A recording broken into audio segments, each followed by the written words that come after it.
Hey there, pirates. We're back for another chapter in A Crazy Day with Cobras. So today, boys and girls, I want you guys to think about something that maybe Jack or Annie learned in this chapter today. Now, if you can't think of something that Jack and Annie learned, maybe something that you learned that's new today in our reading, okay? So hopefully, since we're celebrating the letter H, you guys still have your crazy hats on, or your favorite hats. Cowboy Troy, he let me borrow his hat. So I'm going to go ahead and wear this during our reading. All right, guys, sit back and enjoy. Chapter 8. Shh. The king cobra circled the leafy mound. Its skin was olive brown, the color of the dead leaves. It had speckled yellow bands that ran around its scaly body. Back up, back up! Go slow, Jack whispered to Annie. Jack picked up his bag, and they quietly stepped back until they got to the edge of the clearing. Now run! Jack and Annie took off. Clutching his bag, Jack ran with little steps, trying not to lose his pointy slippers. After about 100 yards, Annie came to a halt. Stop, stop! She grabbed Jack's arms. We shouldn't get too far away. Why not? Said Jack. Penny, said Annie. We have to get the emerald for Penny. Right, right, said Jack. Okay, he took a deep breath. First, we have to get calm. Jack took another deep breath. Then he pulled out their research book. Okay, let's read about cobras. Jack opened the book and found a section about Indian wildlife.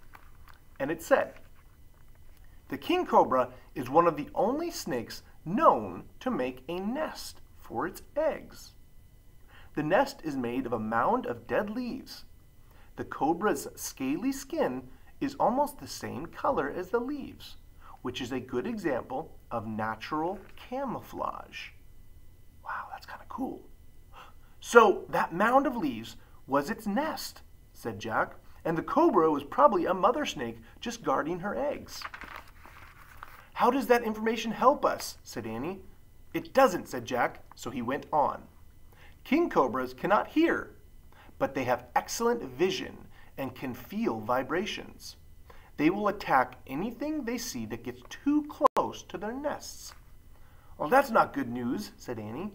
Yep, really bad news, actually, said Jack. He kept reading. When threatened, the king cobra flattens its neck into a hood. A single bite from the snake contains enough venom to kill 20 men or one large elephant. Wow, that's kind of scary. Whoa, said Annie. That must be why Morning Breeze panicked and ran away. Jack closed the book. He shook his head. I don't see how we possibly can get close to that nest, he said. Then there's no way we can get an emerald rose for Penny, said Annie, unless we go back to the Great Mogul and ask for another one. And that's not going to happen, said Jack. Then how can we save Penny? Asked Annie. Think of Penny. Jack thought about Penny. He would do anything for her. Okay, he said, there might be a way we could get that emerald rose. What if we were really small? Yes, said Annie. The cobra can't hear us, right? Said Jack. She can only see us and feel the vibrations.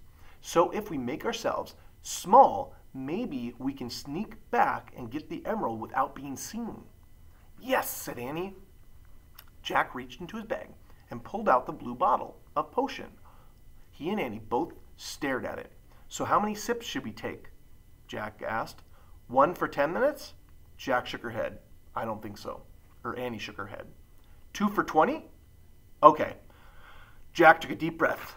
But just so you know, when we get small, everything else will be huge, like flies and spiders and... Spiders? Annie said with a small voice. Yeah, said Jack. Hey, you know what? You don't have to do this. I can do it myself.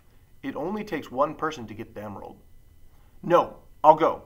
You stay, said Annie. No way, said Jack. We'll both go. Okay, good, said Annie. Jack held the bottle up to his lips. Okay, he said. 2 sips. He took 1 quick sip, and then 1 quick sip, and another quick sip, and then handed it to Annie. Jack felt kind of dizzy. He closed his eyes and hugged himself. He felt as if he were falling through a hole. Shwoosh! Suddenly, the forest filled with chirping, whirling, and crunching sounds. "Oh, wow," whispered Annie. "Open your eyes." Jack opened his eyes.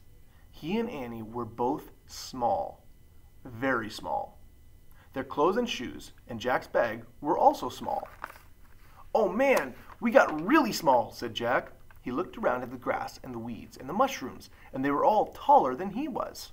"I think we shrunk to about 6 or 8 inches tall." Close to the ground, the shrubby forest was awake and alive, filled with ripe smells of earthy, noisy insect sounds, and the rustling and whispering of grasses and weeds. The dirt glittered as if sprinkled with flecks of silver. "It's really beautiful," said Annie. "Yeah," said Jack. Wildflowers looked like elegant and luminous umbrellas with pale pink petals and silvery leaves. Berries were the size of apples. "Look up," said Annie. "Wow," said Jack. The tall trees of the forest were like skyscrapers. It was hard to see where they even ended. Whoop! Something plopped down in the dirt beside Jack. "Ah!" Jack and Annie grabbed each other in terror. It was a giant insect, as long as Jack's arm. It had a flat brown body, 6 legs, and 2 sets of wings. It looked at them with huge googly eyes, and it waved its antennas and crept forward. "Ah!" said Jack and Annie as they stumbled backward. The giant bug stopped. Then it rubbed its front wings together. The forest erupted with a shrill chirp, shriek, creak, creak, creak. Jack covered his ears and laughed. The giant insect was a cricket. He knew a cricket wouldn't hurt them. The cricket pushed off the ground with its long hind legs and leapt into the brush. "Look," said Annie, glancing up. A giant golden yellow butterfly hovered around her. As if Annie were a flower, the butterfly touched down lightly on top of her head and opened its wings. Annie held her breath. She didn't move a muscle. She looked like she was wearing a wide yellow hat. The butterfly closed its wings and then opened them. Look at Annie and the butterfly on top.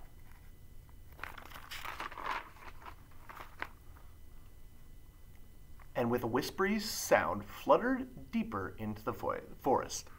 Bzzz. What do you think it might be?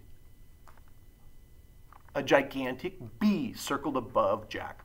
"Whoa! Keep moving, buddy," said Jack, ducking and waving his hands. "We aren't flowers." The bee buzzed lazily away. "Hey, we better hurry and get to that emerald before we become real sized again," said Annie. "Oh, right," said Jack. "Which way?" said Annie. Jack looked around.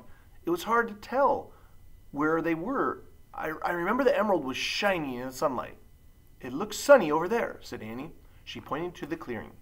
So let's creep through the shade towards the light," said Jack. "Remember, the cobra can't hear us, but she can see us and feel our vibrations.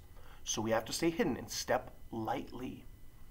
"Hey, I wonder where the dad is," said Annie. "Don't ask," said Jack. "Don't think about it. We have enough to worry about right now. Come on, let's go." He and Annie crouched down and started creeping towards the sunlight. And that's the end of chapter 8. All right, guys. So, a lot of cool stuff that we talked about in chapter 7. Okay, so in chapter 8, I want you guys to think about something that Jack and Annie learned, or maybe something that you learned about today's reading. All right, guys. So, get that journal page out, have some fun, show me your very best illustration and labels, and then if you can, maybe write a sentence or two about what we learned today. All right, guys. Have a great day. Adios.